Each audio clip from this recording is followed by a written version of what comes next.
All right, here we go, guys. And a bucket list picking boats by the side of the road trip for me. I am getting off the Florida Turnpike, and I am about to get on Overseas Highway, which is the thoroughfare that runs through the Florida Keys. And yeah, very excited about this for many reasons. One, the Florida Keys are beautiful. Plan today is to drive down through Isla Mirada. I'm coming up from Boca, 130 miles. So not exactly a short run for me. But I'm curious to see what we find here. And I know there's a bunch of boat dealers on the way. And I bring that up because, and this is in no ways, let me stress to folks from Florida watching this, in no ways meant as a knock on Florida. You can't walk through Manhattan today without the fear of getting mugged and, you know, degenerates and homeless people. Much more civilized down here. But notwithstanding that, the one big problem down here is theft. Boat theft, theft of boat engines, boat insurance in South Florida especially, Florida in general, is insane. And I'm curious if we even find many boats on the side of the road or by the side of the road. I think if we do, they're going to be older, less attractive to thieves. That's my guess. This is complete speculation on my part. I've never done this before, but it should be interesting. So let's see what we find. And, you know, worst case scenario, although it's very early, it's 7 a.m., and I don't know how the dealers down here work. I know in Long Island, where I usually do these videos, I can leave early in the morning and pull into a boatyard, and there'll be boats right there in their parking lot for sale. I have a feeling a lot of these boatyards will be gated, but I could be wrong. But we'll see what we find. Again, bucket list trip for me. We're, I don't know, very, very close to jumping on Overseas Highway, and we'll see what we find. Hope you enjoy. All right, we just got to Key Largo. I'm gonna keep my eyes peeled. No clue if there's gonna be anything, but going to keep an eye out. There's a boatyard on the left. That's good.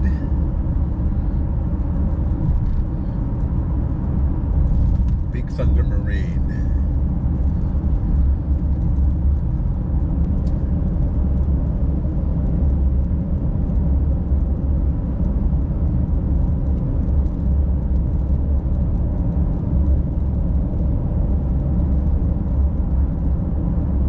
Like I said, it does not surprise me in the least, another gated yard, that such a town, I mean, every town in the Keys, known for its fishing, known for its life on the water, and not really seeing much right now. But the goal today is to drive through Isla Mirada. We're only in Key Largo. There's a boat, but it's not for sale. Another boat yard here, closed. Boat depot.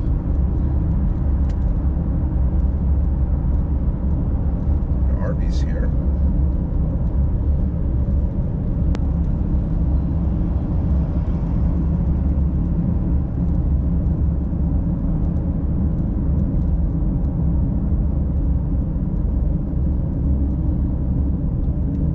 There's another boat yard, Eric's. There's a boat on the left.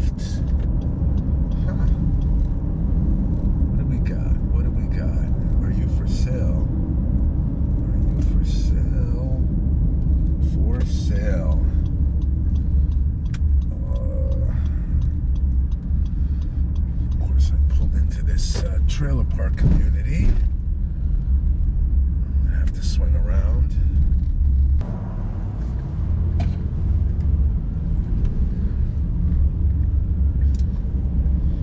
Okay, let's see what we got here. I'll pull in here, take a look at this boat. I would guess Aqua Sport by the front, but we'll see. All right. $5,400. Presume that includes the trailer, single axle trailer. Hey, I was right, Aquasport, 1906. So this is your classic cuddy. Guess to get to the anchor, you gotta walk through because there's no walk around. It's an older 2-stroke Yamaha. Battery is exposed, 2 batteries. Oh, this is an oil tank, pardon me, that's the battery.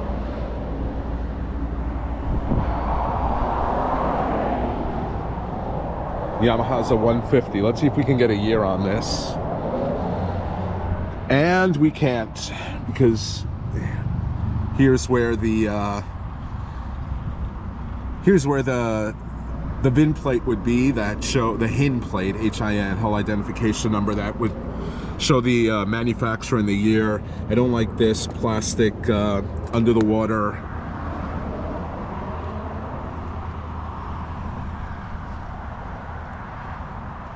valve, sorry, couldn't think of the word. Old school wooden boarding ladder. I mean, $5,400. I'm presuming this boat has got a lot of wood in it structurally. I don't think all composite boats were the rage back in the, I'm going to guess, mid-80s. So $5,400.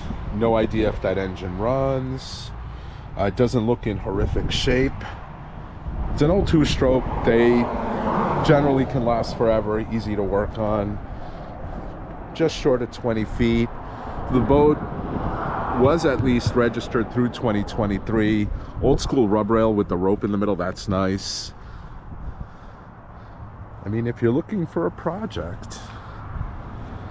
All right, we went about 10 miles so far in Key Largo. This is the first one we found. It does have a nice little bimini on it too. It's got a lot of room in here. You can fold that bimini down. Plenty of fishing room. I would guess 8 feet on the beam if I had to guess. An Aquasport 1906. All right, let's see if we can find another one.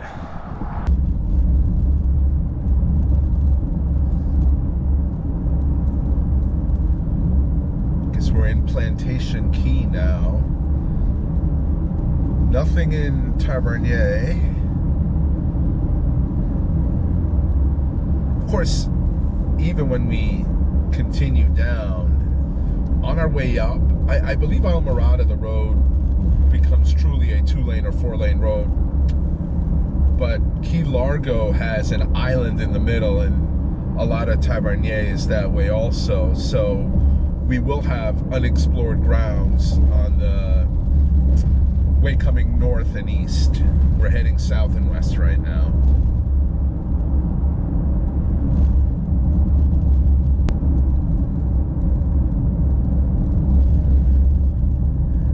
And again, here's maybe a boat storage area. It's all fenced in. There's a boat up here. Is this for sale? Let's slow down. This might be for sale. Let's slow down. Slow down. Hey, for sale. I'm just gonna kind of awkwardly pull over here. Hey, this is definitely a Northeast boat. A 95 Seahawk 22 sport cabin. Purchased in Virginia late 2020. Boat has not been used much, if at all, in 15 years. There's a new 70-gallon aluminum fuel tank. Early winter, early 21. Completely rewired, dual batteries, 7-inch garment. Spring of 2021. New Suzuki 140, less than 200 hours. No title for the trailer, but it looks like the trailer was rebuilt. $33,500 or best offer. So this is a, excuse the wind, and I didn't wear my mic today. This is a very shallow dead rise boat. I had a similar boat to this, a 23 Maycraft. My Maycraft was 10 degrees of dead rise. This is either going to be 10 or 12. 140 Zook, same block as the 115, not known as a powerhouse boat. Batteries are going to be on either side there. That's how they were on my Maycraft. Yeah, and generally a really nice open cockpit. Got what looks like newer rocket launchers up there, 5 of them. They're through bolted.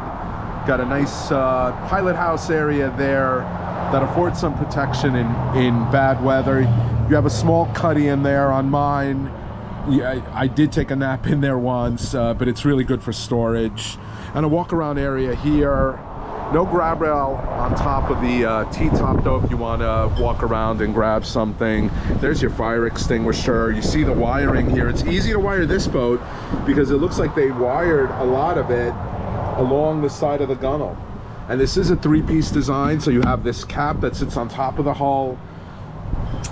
33.5 seems a little steep for what's coming up on a 30-year-old boat, but it does have a new engine. It has a new fuel tank. There's an auxiliary motor bracket here if you wanted to put a kicker on. I'm shouting because I'm trying to talk over the cars on Overseas Highway. Trailer looks okay. Did say they changed everything. No trailer for it. That tire's a little low. Bearings do look a little rusty and old, but I'm presuming it's an older trailer. Yeah. Okay. I mean, I would take this over that first boat we saw. But 33.5, I'm gonna see if I can find any comps online or what the newer ones go for. Seahawks are still made, and the design really hasn't changed since the 80s on these sport cabins, aka pilot houses. All right, let's see what we got next. And incidentally, I did try to find a comp online. Not much in the way of comps. There is a 2020-25 that is almost 90 grand and a 2017-23 that was in the high 50s. So all things considered, probably not a bad price on that boat.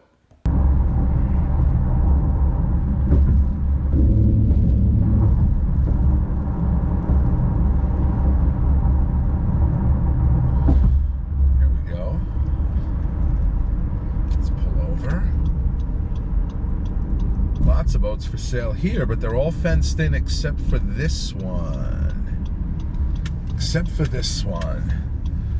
A Blue Wave. So this is definitely a boatyard here. You have some sea cats here, but all locked up. It's still early Saturday morning. This boat, however, is not locked up. Do we have a price? I doubt it. So this is a small Blue Wave. I'm gonna guess 22. Really nice setup. I like that raised platform for the seats. Definitely a flat style boat. There's so many classes of flats, boats, and skiffs. Technical poling skiff. But this is not a boat I would want to run out into the ocean all the time. 200 Zook on it, nice integrated boarding ladder. And is this just storage or is this a live well? It's a fish box, and it's not. Oh boy, there we go. A couple rod holders there on either side. This is acts as a casting platform. And also flips up where you have a seat. It's latched somewhere. I'm not going to play with that. There's a live well there. I don't see a price on this. It is a 2200 STL Simrad. I'm presuming this is a used boat. It does look like it's had some life, but it's in generally great shape. No idea on the price. Let's see if we can look this up. Well, native construction. That's not going to be the boatyard. Man, is it loud here. I should have worn a mic. Apologies. What we'll do is I'll loop around and see if I can find the name of this boatyard, and if I can, I will look up and see what these are selling for, or what that specific Blue Wave is on the market for. And the boatyard was ST Marine Group. I did go on their website. No information, unfortunately, on that Blue Wave.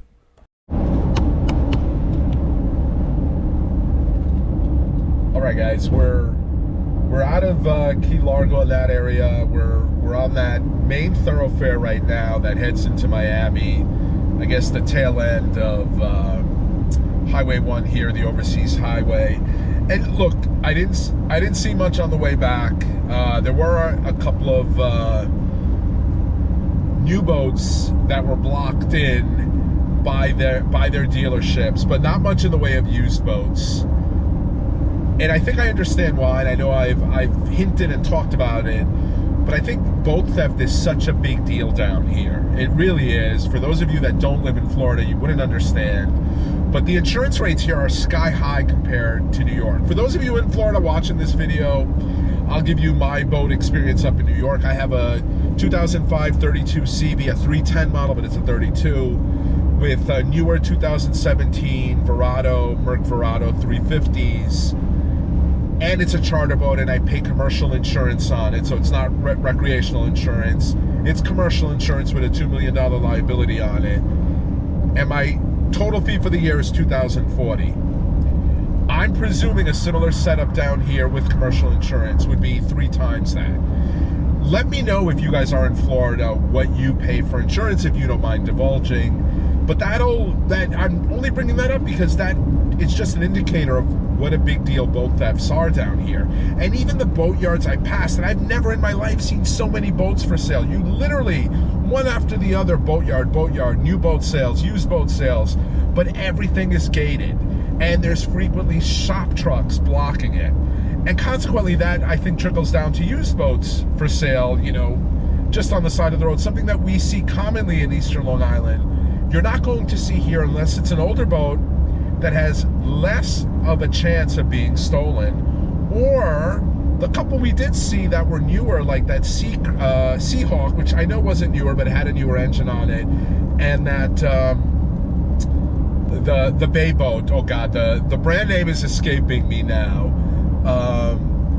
Regardless, they both had Zooks on them. You're not going to see the most recent generations of Mercuries and Yamahas sitting on a transom, unprotected by the side of the road here for sale, where you see that all the time in New York, and I'm sure in other places, because that is just affords a criminal a big opportunity for theft. And I think a lot of this goes back to the smuggling that happens, the human smuggling that happens here. You know, South Florida is very close to Cuba, very close to Haiti, the Dominican, or closer than other places. And a lot of these bigger boats, it's shocking how many big boats with 3 and 4 engines are stolen down here for the express purpose of either smuggling drugs or smuggling humans out of those countries and bringing them to the US. Anyway, let me know what you think. Hope you enjoyed this video. As always, if you like these videos, hit that like button. And if you're not already a subscriber and you like content like this, please consider subscribing.